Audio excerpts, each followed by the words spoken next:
I think too many real estate investors, especially new ones, are too broad. Yep. I mean, they couldn't tell me their buy box if I asked. And even worse, Marcus and Mike, they're like, hey, I want to be in Phoenix.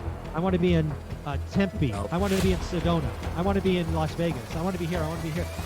There's no way you can get economies of scale. There's no way you can get momentum to learning a market. So I got laser focused because I had 20 minutes a day.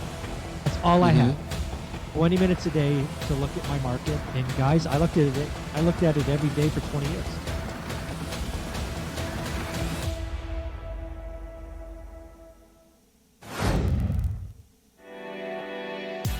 You're listening to the AZREIA Show.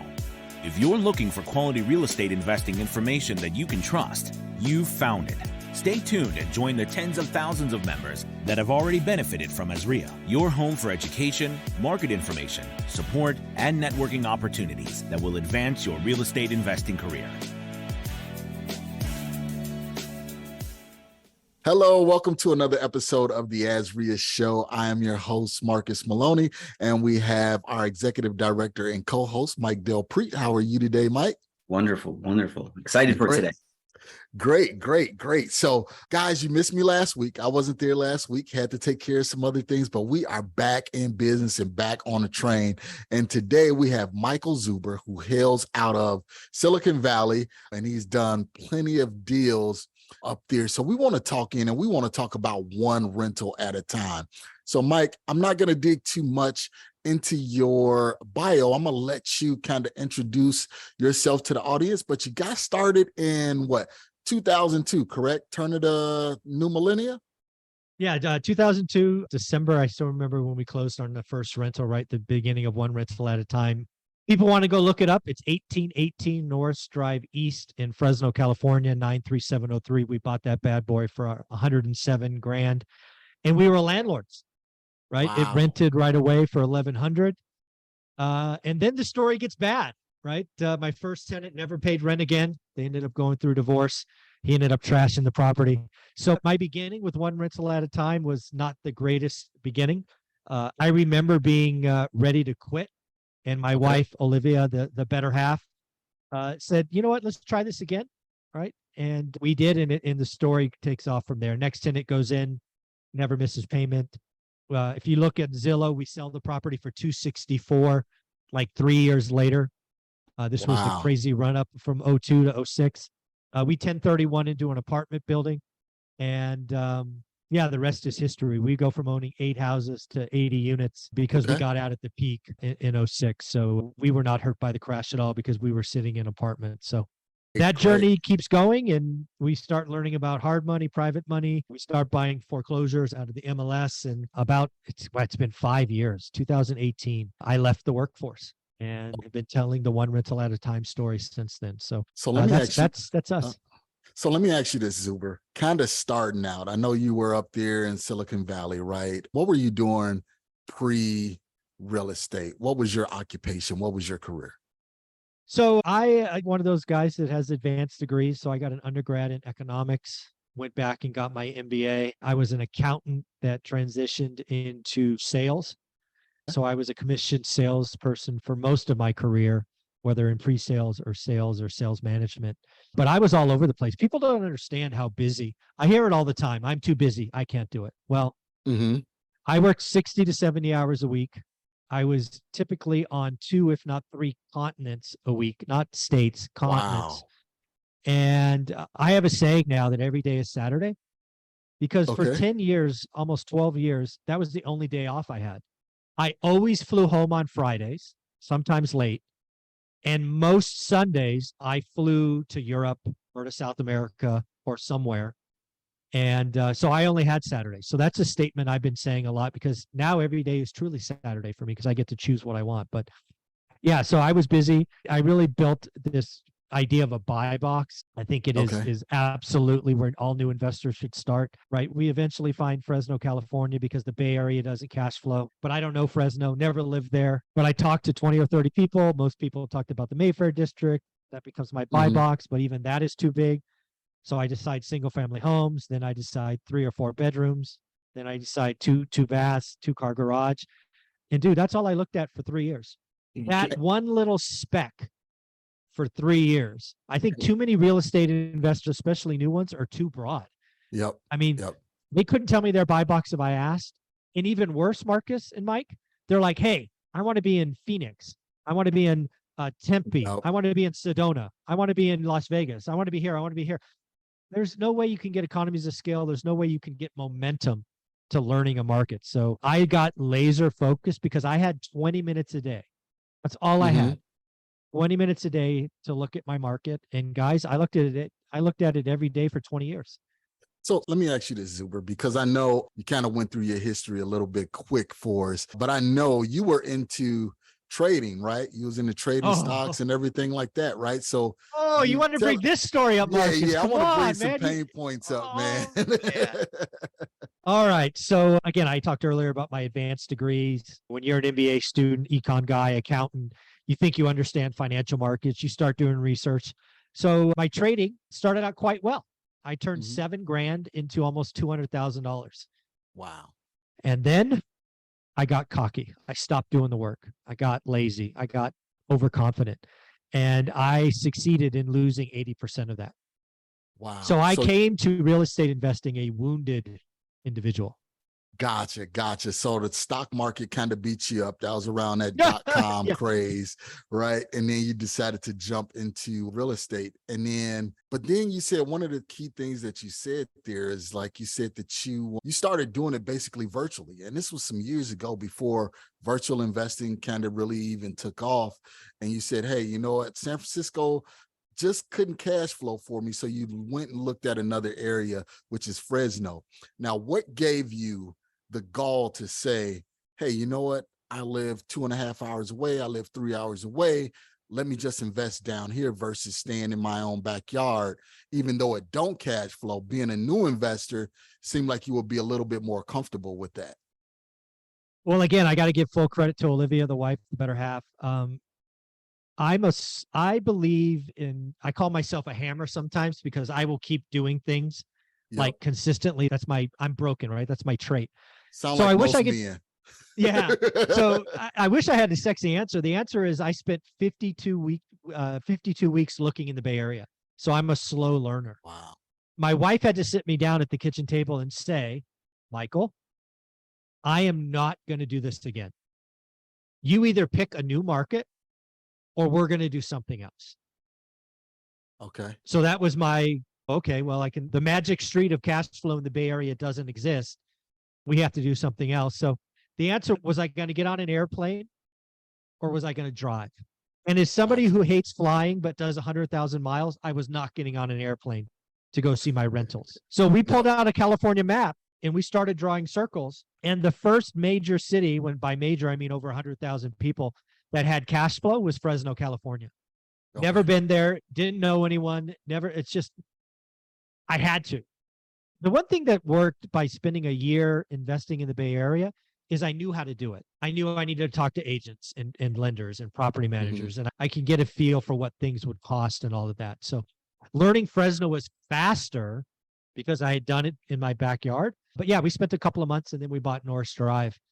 And I put 20% down because I didn't know any better. It cash flowed. It was the 1% rule, right? 107 bought for 1,100. I don't use that today, but that's what I used 20 years ago. But yeah, I had to make a choice, Marcus. The wife put her foot down, frankly. Yeah. Some that popped, I'm catching. I have a lot of notes already. So this is great. So you mentioned your wife multiple times in the first 3 to 4 minutes. Okay. Yep. So going into real estate investing, especially when you're new, you have a 9 to 5, you're trying to figure things out, that support from your spouse, I preach, is huge. You can't do it without that support. And so can we talk about the importance of having your spouse on board? They don't have to be in the business, but they need to understand what you're doing at least. So how can you talk about that part in your life? Yeah, Mike, I'm glad you brought that up because I bring it up on purpose because hopefully we could talk about it. I've been asked a lot of times about this, and let me be very clear. If your spouse is 99% on board, they're not on board. It's got to be 100. Because again, remember, I came into this, as Marcus correctly admitted, after losing $160,000. I was wounded, right? My wife saw us grow a stack from $7,000 to 200. Yeah. Only to lose $160,000. So that hurts, right? I mean, that hurts Yeah. That hurts. It still hurts, right? So then she gets in the car with me for 52 weekends to look in the Bay Area. Think about the things she's doing, right? She doesn't have to do that, but she's in it. And then she goes, okay, that's enough. That's just enough. That's enough, Zuber. What the hell are you doing, right? This is not working. So she tells us and she actually helps us find Fresno too. I mean, she's in.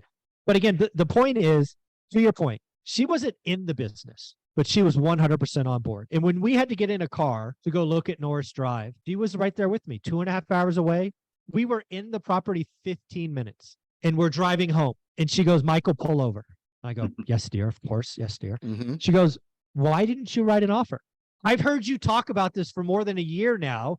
This thing. If you don't write an offer on that property, I'm not coming back. Because she's had enough, right? So I'm like, oh, I guess I better write an offer, right? So again, you got to get your spouse on board 100%, not 99, not 50. And how do you do that? You got to have conversations. You just got to have some really hard conversations. Today, you got to remember when we started in 2002, the Great Recession didn't happen. The housing blow up didn't happen. There's a lot of people that have been burned, injured, maybe not them specifically, but their parents were burned. So dig in, figure it out, understand. And oh, by the way, let's have a real honest conversation. There are a lot of LPs today blowing up in syndications. I can't believe the nonsense that occurred in commercial properties. It's the same crap that happened in residential 15 years ago. We just repeated it on a different level. There's going to be lots of people injured and will never come back. But yeah, you've got to dig in. You got to have that conversation. They got to be 100%, not 99.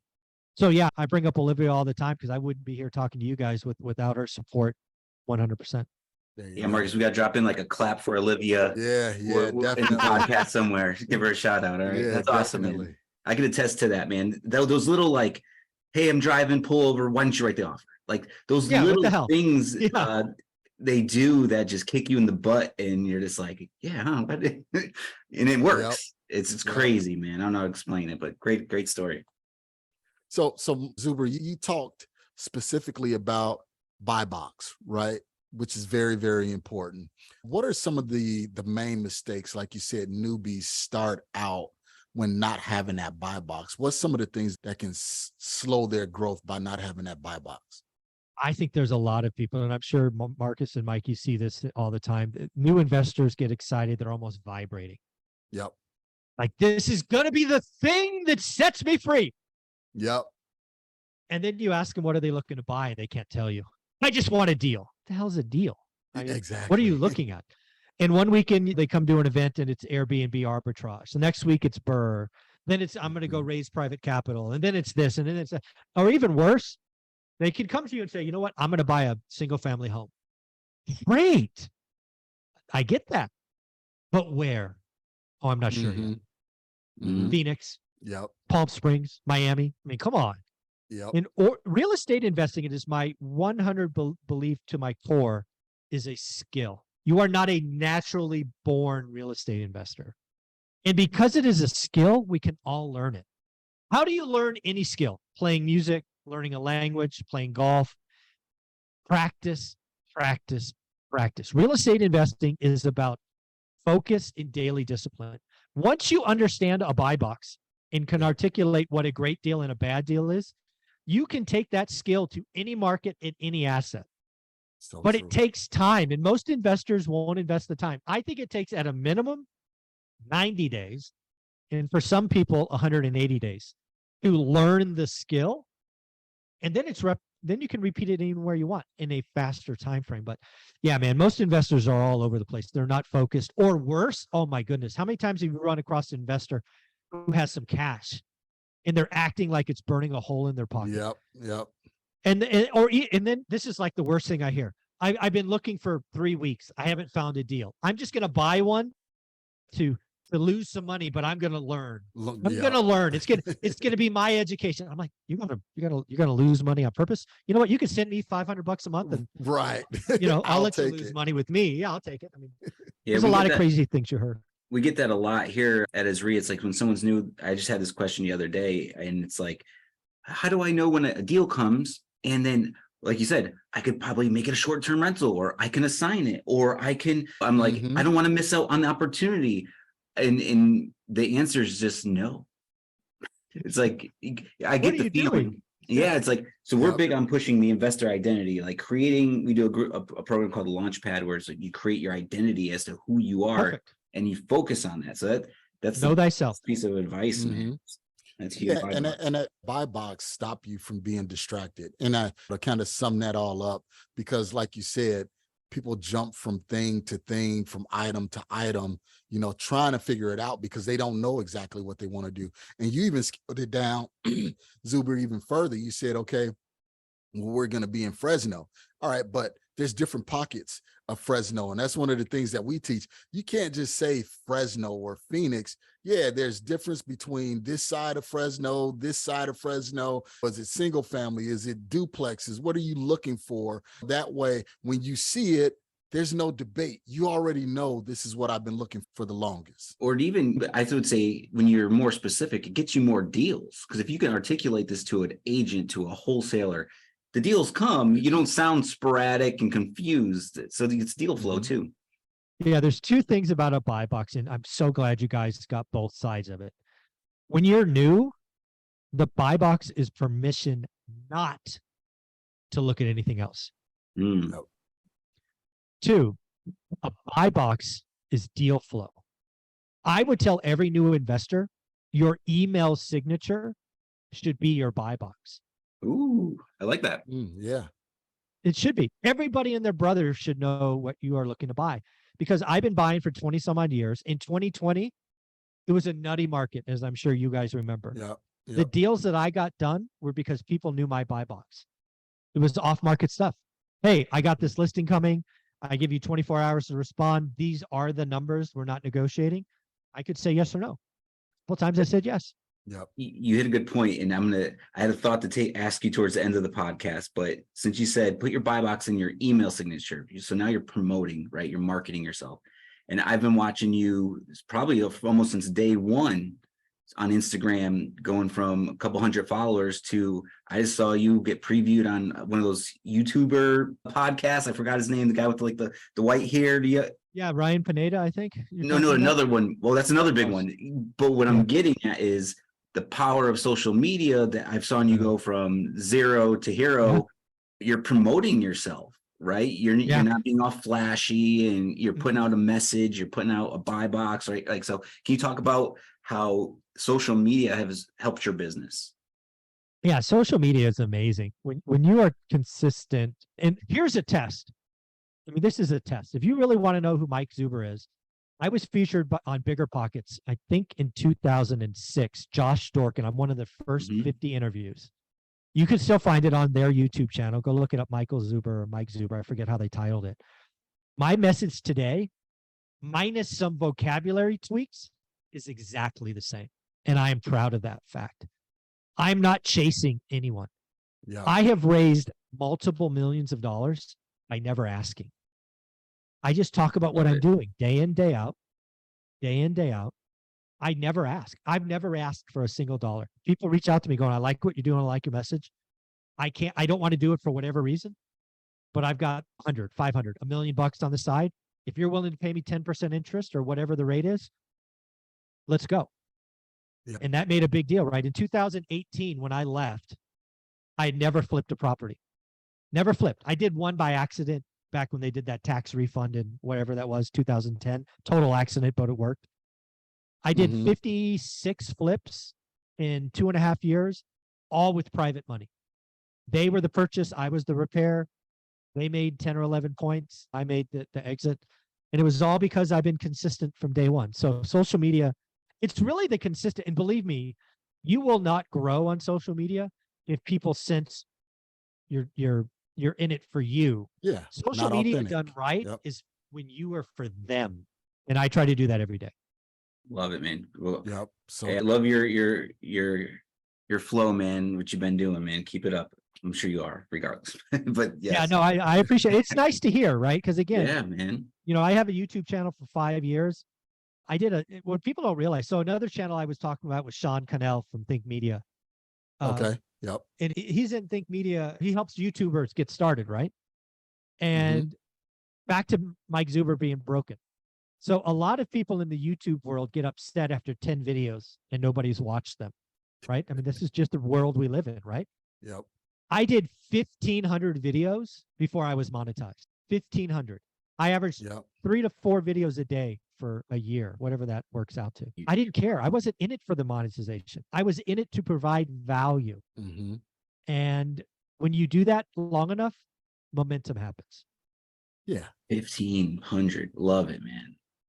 That goes along with offers, right? When we're right, it all correlates. It's all the same. Can you read this? This is kind of small. It says, do the work. Yep. I don't care what you want to do. Real estate investing, lose weight, have a great relationship. Shut up. Stop whining. No one cares. Do the work. Do the work. That's it. Simple as I'm that. with you. And knowing that work, knowing what you want, and it kind of ties back into that buy box, knowing what you want, and then just going out there and getting it. So Zuber, I know you kind of liquidated everything, or I should say sold everything, and then you went into apartments. Why apartments? Why not stay on the track that you were on? And then let's start there. Why not stay on the track that you were on? Well, it's because of meetups like what you guys put on. I went to a real estate meetup. I was in the audience. I thought I was a big shot. We had 6 or 7 homes at the time. And I was lucky enough to be in a meetup where Bruce Norris spoke from the Norris Group. And he introduced a concept that made logical sense to me, but I didn't know. And it was called the affordability index. It basically, Bruce's talk at the time was single family homes are going to crash. He called it the California crash. Was this in San Diego? This one happened to be in San Jose. Got it. Okay. Same. He did this event. I heard about this guy. Yeah. Yeah. He was in Orange County for a long time. He's now in Florida. He's retired or semi-retired. But yeah, this was 2005 or 6. He called it California crash, which got my attention. Right. Because remember, I had just lost 160 grand in the stock market. I wasn't going to do that again. Right. Right. Homeboy's paying attention. Yeah. And he talked about the affordability index. It made logical sense. It was numbers. So I looked it up for Fresno because he was talking big cities. And I'm like, well, I have no idea. This is new. So the affordability index in Fresno, California, this is from memory. When I started buying in 2002 was a 51, which means half the people could buy the median home. That's what it means. It got as low as I think it's like 13 or 15, which meant almost nobody could buy. Yep. And Bruce Norris's theory, which proved absolutely correct, was when you get that low, things blow up. So I went to the event, I listened, I took action, I got educated, and then I had belief. So then I took Norris Drive and sold it. Again, you could look it up on Zillow. I sold it for $264. Look at the date I bought it and the date I sold it. It's like 2.5 years apart, and it went up 150%. Wow. So, okay, that property's up for sale. I then realized that I could either get a big tax hit, because again, that's a big gain, or I could look to move the money. It's called a 1031 exchange. So then the wildest thing happened, guys. Houses were spit expensive, but apartments were cheap as heck because nobody wanted to live in apartments. Landlords were doing first off 2 months rent, taking rent discounts. They were all vacant, no turn. It was terrible. 2006 was a horrible time to be an apartment landlord. So I'm like, sell high, buy low. Yep. That's the strategy. So we went from 8 units to 80 units. In my book, One Rental at a Time, I document how we did the exchange to show you how the 80 happened. And the most important part was no new money. It was all capital. So Norris Drive, you can look it up. It sells for $264. It gets foreclosed at 75 grand. Wow. 70% collapse. Right. But I'm sitting in an apartment, which, oh, by the way, when people start losing houses, they move to apartments. Yep. So rents go up. So again, I went to a meetup. Meetups are crazy important. You just, that energy, those discussions, the people you meet. And when you do go to a person that is experienced like Bruce Norris and he tells you something you don't know, you better go figure it out because he could save your life. And I gave him full credit in my first book. But yeah, that's how we go to 80. It's an amazing story because our landlord group here at AZREIA, Garrick O'Connell, he's from San Diego, and he went to those meetings as well. And he preaches on that every time, man. How sounds Bruce like Norris is a legend. Yeah. Sounds like a legend for sure. So, Saved a lot of people. Yes, he did. If you took the action. Bingo. So Zuber, right? It sounds like you're willing to jump out and take risks, right? Because you jumped out, you did your mathematics in the stock market, you jumped into single family homes, then you jumped into multifamily homes. Who did you get educated with in order to make that jump from single family to multifamily that gave you that confidence to say, all right, I can do this, let me go? Was it Olivia again? No, well, this time it was frankly a mistake. So I sell Norris Drive and I buy a property on Vassar, and I assume everything's the same because all I had done is had 8 single family homes. I don't know any difference, right? Why is this apartment going to be different than a house? Well, lo and behold, I had a year of pain. Okay. Apartments are a lot different than houses. More turnover, more just hand holding, more complaints. You're paying for things that you didn't pay for before. Like I had no idea I paid for water. Why would I pay for water? Well, there's a grass area and a common area, and it's just. So I unfortunately didn't get any education. Is the short answer. And I had a year of pain because of it. Yeah, it was a painful year. Hey, but you learned, right? You learned from from that experience. Pain is right? a great teacher, Marcus. yeah. And you know what? Some people, and this is why I commend you, is because some people will look at that and say, you know what? I'm used to, yes, I hear what they're saying, but I'm used to single families. I don't know anything about multifamilies. They'll take 2-3 years trying to learn about multifamily before they do something. And then by that time it's too late. So I commend you. Marcus, you have no idea how right you are. So we go to this Bruce Norris event. I spend about 30 or 45 days learning what he was seeing because he'd been in, he called the California crash. So I took massive action. And then as soon as I was like, he's right, we had Norris Drive listed. And then we sold every house. We sold one at a time. And we were out of our portfolio in 7-ish months. And the market rolled over the month after we sold our last one. And like I just told you, it went down 70%. If we had waited a quarter, like 3 more months, we could not have gotten out of everything. You're so right. Wow. Well, you know what? Thank God for the not real estate, but the stock market, because you knew, hey, move fast when it's that time. Exactly. When the tide goes against you. So again, I wrote about this a couple of times. I knew a crash was coming because I believed and I was educated on affordability, but I had no idea 70% crash was coming. No idea. No, I would have 20-25% kind of felt like a decent number. I had no idea. So I sell Norris Drive for $264. It goes to $300. And then it retrades at $75. I thought $200, $190. Right. But it retrades at step. So when the market goes against you and you see wave after wave after wave of inventory, that's how you get a massive price drop. I lived through it and I still can't believe what I saw happen. It was wild.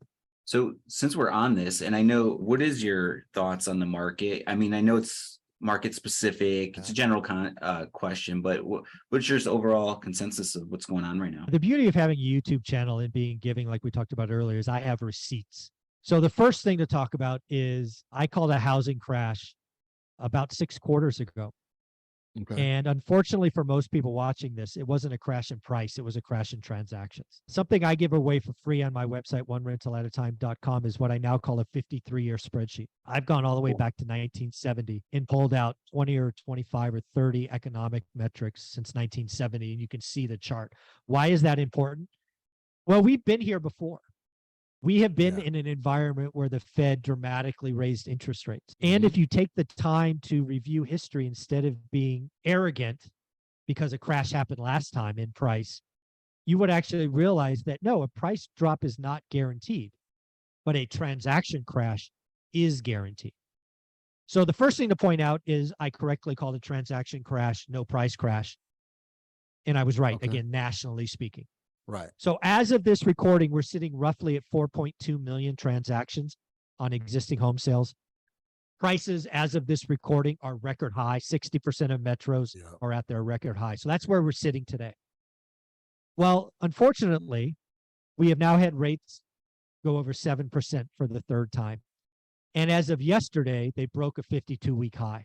And I think this recording is the 15th. So I think they're going higher from here. So what does that mean? Well, unfortunately, I think that means transactions go below 4 million. Right now, the cycle low of existing home sales is 4.02 million. My prediction for August, and I called this on August 3rd, is when this is reported in September, it will have a 3 handle. It'll be 3.8, 3.9. So the short answer is transactions are going down. Everybody wants to know about price. Price is going to be flat. I've called that for a year. I see no reason to change that. The housing market is broken. But what people don't realize is while they're correct in saying affordability as a record low, which it is, they don't realize that the Fed broke not only demand, which is affordability, they broke supply. Nobody caught that except me and maybe a couple of more. You're sitting in a home with a 3% or a 2.8, and you want to move up, or shoot, you want to downsize. You're not selling. Nope. Your price, you might not get approved for a home at 7.5 or 8%. So you're staying put. The one thing that about residential that's great today is, I don't know what it is, 90 some odd percent are fixed, 30-year loans. So we didn't repeat the mistake of 06 where 50% were ARMs. So the short answer where I see nationally speaking is transactions are going lower. Prices are going to be flat. But at the end of the day, I think we're going to repeat last year. What happened last year? Days on market went up. I think if you are a follower of one rental at a time or somebody that does the work, we're going to write some disrespectful offers on listings that have days on market 30, 45, 60 days. And we are going to do some amazing deals at 8% interest. Guys, I don't care what the cost of capital is. I just put it in my calculator and it tells me what I can buy. This is crazy. People may not believe it, but I wish rates were 10%. I wish they were 12 because they're 10 or 12 for everyone. Right. And I just do the math. And if the seller needs to sell, maybe they'll take my number. If they just want to sell, they'll take it off the market and they'll wait for next spring. True. So that's what I think. For our Phoenix, our members and here locally, I don't know what you know about Phoenix, but just your thoughts, because yes, so broke supply, the transactions are low. All those things are happening here, but we have that low supply, right? So I called Phoenix as well. I had a bet with a Phoenix broker. I think it's John Wake, but I may be confusing names because I talked to so many people. So he was on my channel last October and we were talking about Phoenix, and he's a Phoenix expert, right? It may not be him, but it's probably someone else. But anyways, and this is right when iBuyers were getting out. Okay. You guys had an inventory spike that was like shot through the roof, right? So rates go up and then the iBuyers cry uncle and they get out. And I remember telling him, and I have receipts on my channel, I'm like, you're going to have lower inventory in December than you do today. He's like, no chance. The inventory spike, the slow season, blah, blah, blah, blah, blah. I'm like, you're not paying attention. You just have a bunch of iBuyers who are non-emotional and will take a loss to get out. Those aren't homeowners. Right. Those are some stupid investors who got over their skis who are playing with funny money. Once they're gone. So lo and behold, what happened? Phoenix had a big spike in inventory and it fell right down. You guys now, to my knowledge, are below last year. So you are right there. You're not, as far as inventory. So again, the iBuyers are gone. That little bubble that was self-inflicted because they were idiots is absorbed and gone. I think Phoenix is like most of the country. If you are below the median, I don't know Phoenix's median. If you have a clean move-in condition property below the median, it'll sell ridiculously fast. The luxury market, ice cold. That's my prediction for Phoenix. Got it. Awesome, man. Thank you for sharing. Yeah, our median's like, was it Marcus, like 450-ish? Yep. It's crazy. You got to tell a first-time home buyer they got to be at $500,000 potentially to get into a deal. We're going in. So I like to pay attention to California, right? Because a lot of Californians are moving here, and you guys seem like you guys, like what Bruce Norris, like you guys kind of went through all this already. So I feel in Arizona we should pay attention to some of the history. California's experience. I think that's really wise. I think when you do this long enough, you can start to see leading and lagging indicators. I think Phoenix is one of those destination spots for Californians. So I think that's wise to watch that migration. Maybe look at U-Haul, right? People don't realize you can go to U-Haul. Say, hey, how much does it cost to move from Orange County to Phoenix? And then, oh, by the way, how about Phoenix to Orange County? You'll see a big price difference. That just tells you how many people are moving or going that direction. Amazing. I think that's pretty wise, Mike. So let's we haven't really touched on the book. We mentioned it a lot, but like let's kind of go into the book. The name is huge to me, especially in this world of 100 grand a month, all that stuff. Scale, all that. Yeah, right. And I went to a meeting years ago, and it was about this executive, how to become a millionaire through rental properties, whatever, through her corporate job. So she loved her job. She worked there for like 35, 40 years. And the whole pitch was not a pitch, but her story was, I bought one property a year. Exactly.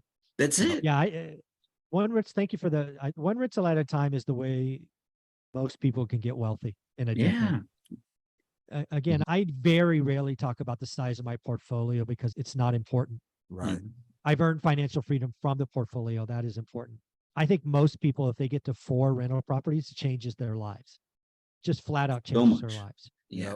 And that should be the goal, right? Get 1, then get 4, then get 10 if you want to go more. But that's this whole 100, you're an idiot if you don't buy 50 units or more. That's all just marketing nonsense. But yeah, the book's actually interesting. People think One Rental at a Time is a how-to book. If you've read it, it is absolutely not a how-to book. Okay. It's, hey, Michael and Olivia lost a bunch of money in the stock market. They stumble across Rich Dad, Poor Dad. And this is their 15-year journey, the good, bad, and the ugly. Mm-hmm. It is a story. It basically is, hey, I read Rich Dad, Poor Dad, then what? Right. That's what One Rental at a Time is. Now, the end of the book, it's like 2 sections. Like the first 60% is a 15-year journey. The last 40% are some themes and lessons and some how-to in there. But that's the book. It's a bestseller on Amazon. It's got 1,500 or so reviews. People send me selfies all the time. It's amazing. And that led to my second book, 15 Conversations with Real Estate Millionaires. I actually think that book is more important. Okay. One Rental at a Time is my seminal book. It'd probably be what I'm known for. It is the name of my YouTube channel, so I get it. But 15 Conversations with Real Estate Millionaires is more important to me because it's what I needed at year 2 or year 3. What do I mean by that? I read a book by Gary Keller. It's blue and white. I think it's called The Real Estate Millionaire. Yeah. I think. And that book is great. But what I read almost daily for 10 years was the last 20 pages. In the last 20 pages, he highlights investors who got there. What I needed at year 2 and 3 is I needed belief. I needed to know that this slow trickle of cash flow would eventually lead somewhere. Yeah. So I wrote a book, 15 Conversations with Real Estate Millionaires, because I wanted 15 unique stories. Not everybody is going to follow One Rental at a Time. So I wrote a story that included 15 stories. It actually has Meet Kevin is in there. I don't name people, but Meet Kevin's in there. He started with a 203K loan. Okay. Jim Ingersoll's in there. April Crosley, Lazy Girl Investors in there. One of the Jason Pritchard's in there, who just burned the boat. Like, hey, I'm going to quit my job, burn the boat. Not my strategy, but it is a strategy. So 15 Conversations with Real Estate Millionaires is it's the book I hope everybody reads. And then you find the 3 or 4 stories that you like and you read them over. Because the first 3 to 5 years suck. It's slow. It's get rich for sure, not get rich quick. So what I did is I read Gary Keller's book because it was only 20 pages. Every week I would read those last 20 pages, go, hey, look, they did it. We can do it too. They did it. We can do it too. So that second book is actually more important. And I apologize. It is $30. The reason it's $30 is because I didn't know Amazon charges so much for pictures. So I put a bunch of pictures in the book and blew up the cost. I actually don't make hardly anything on that book. But if you have to do it again, don't put pictures in your Amazon book. That was a big mistake. You know what you said, Mike, that's Zuber, that's really important, right? And I hope everybody captured what he said. And it's slow in the beginning when you're doing rentals, right? And that's one of the things that people don't understand. They see the glitz and the glamour of fixing and flipping and wholesaling and doing all of this kind of stuff. Yeah, it looks good, but it's always those rentals, that passive income is what makes you a millionaire. And even those fix and flippers and wholesalers, they get lost because normally when we go into real estate investing, it's for one thing. Hey, we want to learn, we want to earn passive income. We want to be able to sit on the beach and not do anything. And the only way you're going to be able to do that is through rentals. So listen to Mike Zuber. What he's saying is it's slow in the beginning, but it's the economies of scale, right? Not just scaling the properties, but you take that $100 a month passive income and you reinvest it, let it stack, buy another one. And that's what a lot of people fail to see, guys, is they see, well, I'm only going to make $100 a month on this property. I'm only going to make $200 a month on this property. How is this going to get me rich? Just trust the process. That's all I can say. And I'm sure you guys can attest to that. Just trust the process and you will start to see. I did a review one time just because, again, what I think getting wealthy is 3 steps. Super simple. You have to create dry powder called disposable income, cut expenses, raise income, do both. 2, you got to become elite at something. For me, that's a buy box, but whatever it is for you, become elite at that investing thing. And then time. So one time I did this for someone, and I don't remember the numbers, but they'll be close. So when I got started, I had 40 grand. That was left over after losing all that stock market money. That 40 grand, guys, was gone with my first 3 purchases. I think it was Norris, Simpson, and Terrace. What happened after that was I did some cash out refis. I did some 1031 exchanges, all of that. So I went back and looked at just Sound like a law firm, right? Norris, Norris Simpson, and Terrace. Terrace. Exactly. That's good. That's good. So I went back and looked at that 40 grand. In 20 years, that 40 grand is over $1 million in equity. Yep. It's like $300 grand in cash via extractions. So it's time. To your point, Marcus, yes, the first 3 to 5 years suck, but when you're getting wealthy is about owning assets for time.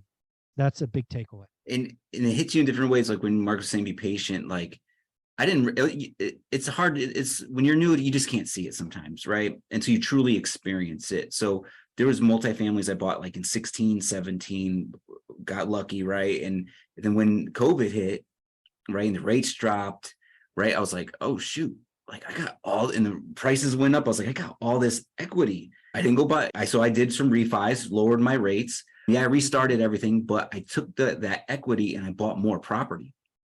So it's like, or it also made me think, even if you're not looking to buy property, or this, that having access to that equity for your life, like if you need braces, put your kids to college, emergency surge, I don't know, right? Like just time builds that. I don't know how to explain it. I know it could be hard to see when you're new.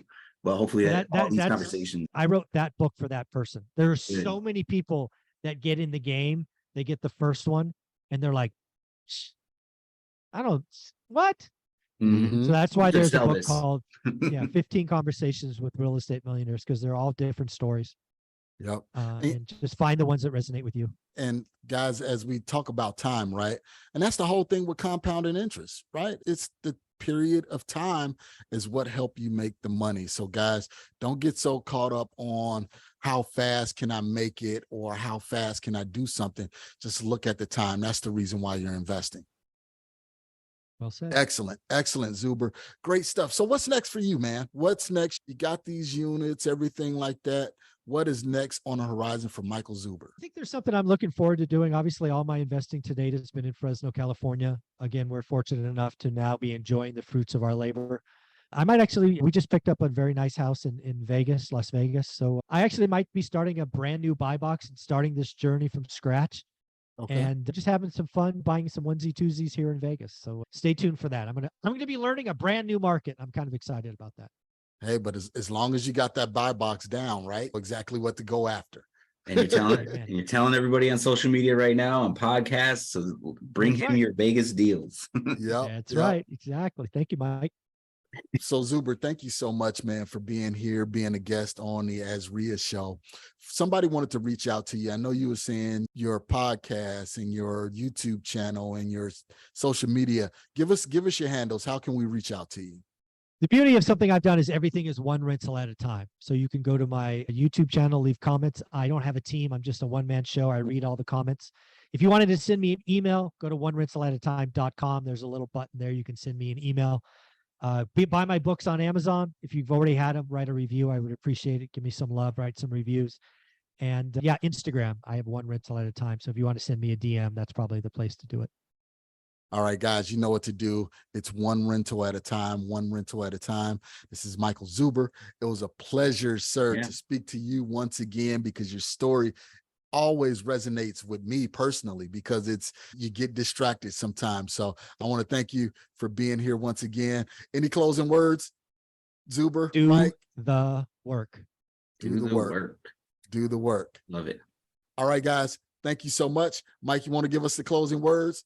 Episode appears. Well, we've been talking about time a lot, one rental at a time. Hold your real estates for a long time. And right now my phone's getting blown up. Emails are coming in. I read something the other day, just take the present time with whatever you're doing, whether it's your wife, your deal, your business partner. Focus on that moment in time and enjoy it. I don't know. It's been resonating. That hit me the other day. I was like, I gotta just focus on the moment. So that's my closing thought. All right, guys. Thank you so much. Another successful episode of the AZREIA Show. Guys, you know what to do. You can find us on all platforms: YouTube, Instagram, Facebook, all streaming platforms. Yeah, all streaming platforms. And then also reach out to Zuber. Let him know, hey, if this episode inspired you, reach out to him, let him know, so he can continue the great work that he's doing. Thanks for listening to the AZREIA Show with your hosts, Marcus Maloney and Mike Del Prete. We hope you enjoyed this episode. If you found this information valuable, head over to AZREIA.org and learn more about our community.